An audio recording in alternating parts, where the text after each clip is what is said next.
Assalamualaikum dan selamat petang. Jadi, tokoh yang keempat ialah John Stuart Mill. Biodata tentang John Stuart Mill. Beliau dilahirkan pada tahun 1806 dan meninggal dunia pada tahun 1973. Beliau dilahirkan di Rodney Street di Pentonville, daerah London. Merupakan anak sulung dari filosofer Scotland. John Stuart dididik oleh ayahnya dengan saran dan bantuan dari Jeremy Bentham dan Francis Place. Beliau juga seorang filosofi dari empiris dari Inggeris. Beliau mempelajari psikologi yang merupakan inti filsafat Mill dari ayahnya.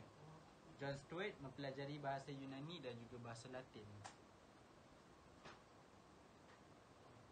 Pemikiran tentang John Stuart Mill. Beliau telah mengubah suai sedikit pandangan Bentham dengan memperlihat kecenderungan hedonistik dengan menekan yang pertama, bukanlah jumlah keseronokan yang dikira, tetapi kualiti kebahagiaan itulah yang penting dalam utilitarianisme. Jadi maksud utilitarianisme ialah merupakan perkataan yang berasal daripada perkataan Latin yang membawa maksud bermanfaat. Menurut teori utilitarisme ini ialah suatu perbuatan adalah baik jika perkara tersebut membawa manfaat, berfaedah ataupun berguna. Teori utilitarisme juga disebut sebagai satu teori teologis yang diambil daripada perkataan Yunani iaitu teleos yang membawa maksud tujuan. Menurut teori ini, kualiti sesebuah perbuatan adalah diperoleh dengan tercapainya perbuatan yang ingin dilakukan. Jadi, John Stuart Mill membuatkan perjumlahan dalam hal ini adalah tidak munasabah kerana kualiti tidak boleh dijumlahkan. Beliau juga utilitarianisme merujuk kepada prinsip kebahagiaan yang paling agung bagi orang yang paling ramai. Menurut John Stuart, psikologi adalah suatu ilmu pengetahuan dasar yang menjadi asas bagi filosofi. Pandangan John berbeza dengan Comte, iaitu pandangan John Stuart ialah tugas psikologi adalah menyelidiki apa yang disajikan oleh kenderaan. Mill berpendapat bahawa satu-satunya sumber bagi segala pengenalan adalah pengalaman. Oleh itu, tindakan yang dilakukan oleh manusia bertujuan membawa kepuasan bagi dirinya sendirinya secara psikologi, bukan orang lain ataupun nilai-nilai yang lain.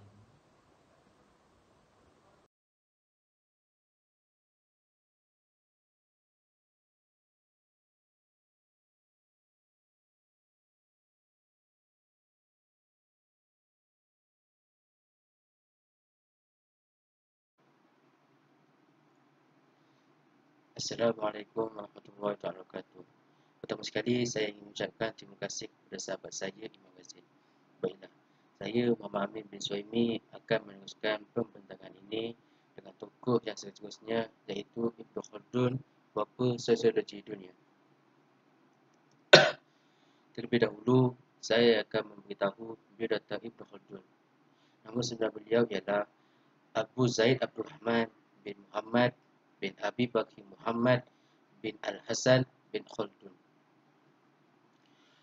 Beliau berketurunan Khaldun yang berketurunan Arab Selatan yang pernah menetap di Seville, Itali dan Spanyol.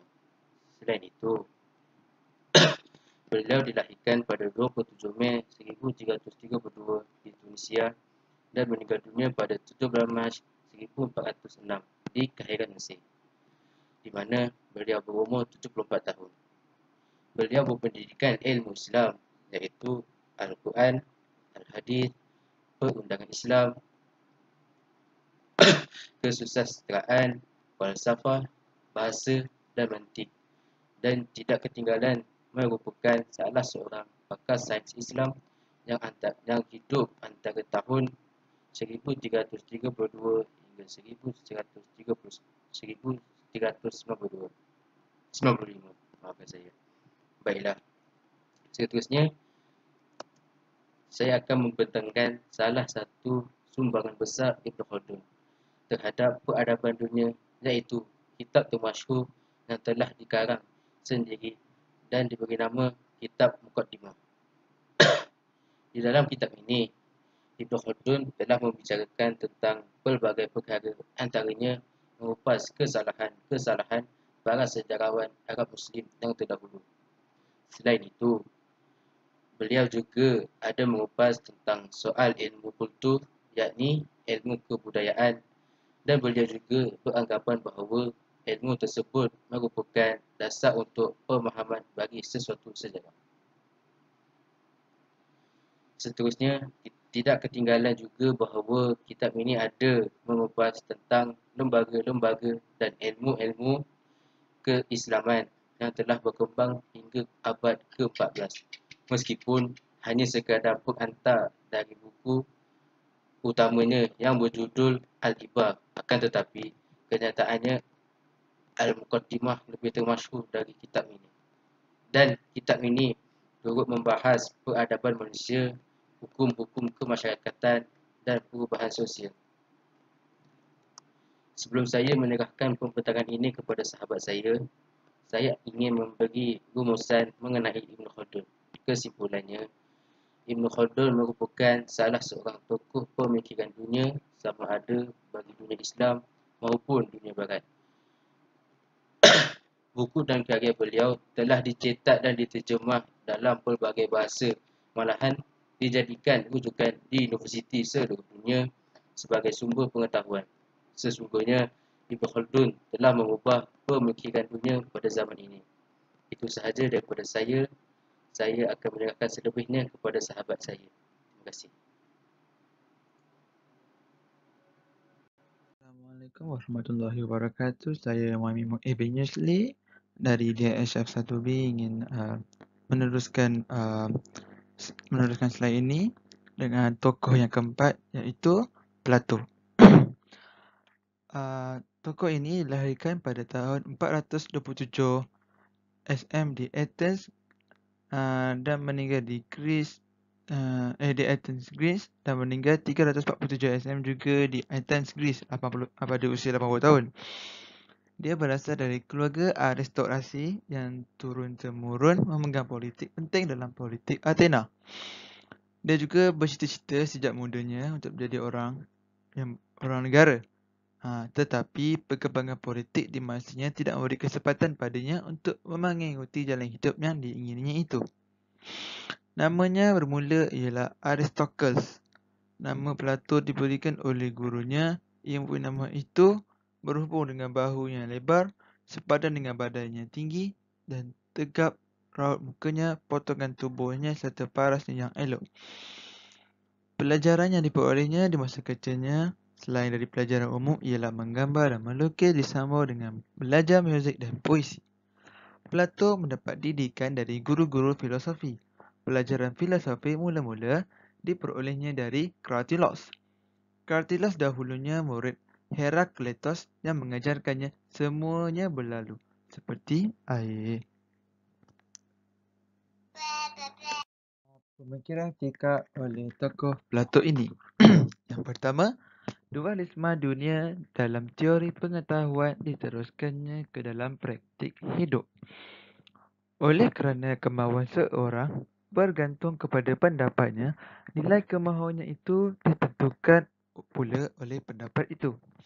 Dari pengetahuan yang sebenarnya dicapai dengan dialektik, timbul budi yang lebih tinggi daripada yang dibawakan oleh pengetahuan dari pandangan.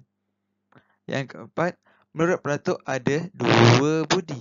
Yang pertama, budi filosofi yang timbul dari pengetahuan dengan pengertian. Yang kedua, budi biasa yang terbawa oleh kebiasaan orang banyak. Yang kelima, pemikiran tingkat oleh Plato ini ialah sikap hidup yang dipakai tidak terbit dari keyakinan, melainkan disesuaikan kepada moral orang banyak dalam hidup sehari-hari.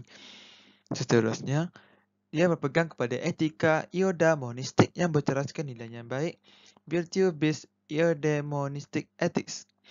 Beliau berpendapat kepribadian manusia berpusat pada jiwanya, maka kebaikan moral menurut Plato berada di bahagian dalaman intelektual. Yang terakhir sekali, Oleh sebab itu, beliau berpendapat kesejahteraan atau kebahagiaan manusia adalah matlamat tertinggi daripada setiap pemikiran dan tindakannya. Itu saja daripada saya tentang tokoh Plato ini dalam pemikiran etikanya. Slide seterusnya diteruskan oleh Muhammad Imam Razin bin Razali. Terima kasih. Bismillahirrahmanirrahim. Assalamualaikum warahmatullahi wabarakatuh. Nama saya Imam Razin bin Razali dan saya juga akan menerangkan tentang Jeremy Bentham. Jeremy Bentham dilahirkan pada tahun 427 sebelum Masihi di Athens, Greece, dan meninggal juga di tempat yang sama iaitu Athens, Greece. Beliau berpegang kepada etika eudaimonistik yang berteraskan nilai yang baik dan juga lebih dikenali sebagai virtue-based eudaimonistic ethics. Beliau berpendapat kepribadian manusia berpusat pada jiwanya. Maka, kebaikan moral menurut Plato berada di bahagian dalam intelektual. Oleh disebabkan itu, beliau berpendapat kesejahteraan atau kebahagiaan manusia adalah matlamat tertinggi daripada setiap pemikiran dan tindakannya.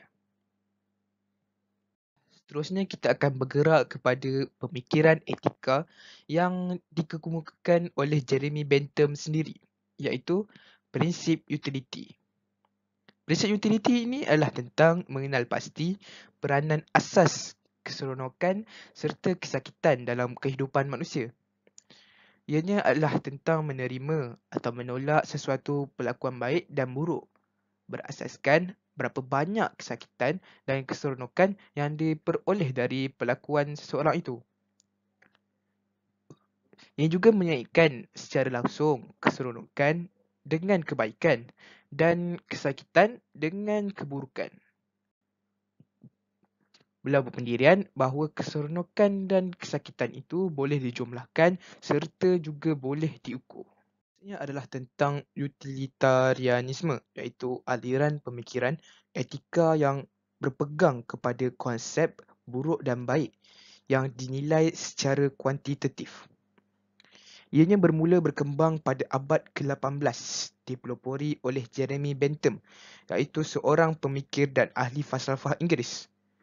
Daripada segi idea, utilitarianisme telah ditelusuri daripada seawal zaman Greek melalui tokoh Parmenides pada abad 5 sebelum Masihi dan juga Zeno. Teori ini berasaskan nilai manfaat daripada perlakuan tersebut. Secara umumnya, fahaman utilitarianisme ini percaya bahawa sangat dimungkinkan membuat kalkulasi kesenangan dan kesusahan dan juga membandingkan konsekuensinya, iaitu sebesar-besarnya bagi seluruh masyarakat meskipun berusaha untuk tidak mengabaikan individu, namun dalam pengambilan keputusannya sangat dipengaruhi oleh kondisi zaman pada saat seawal fahaman ini berkembang.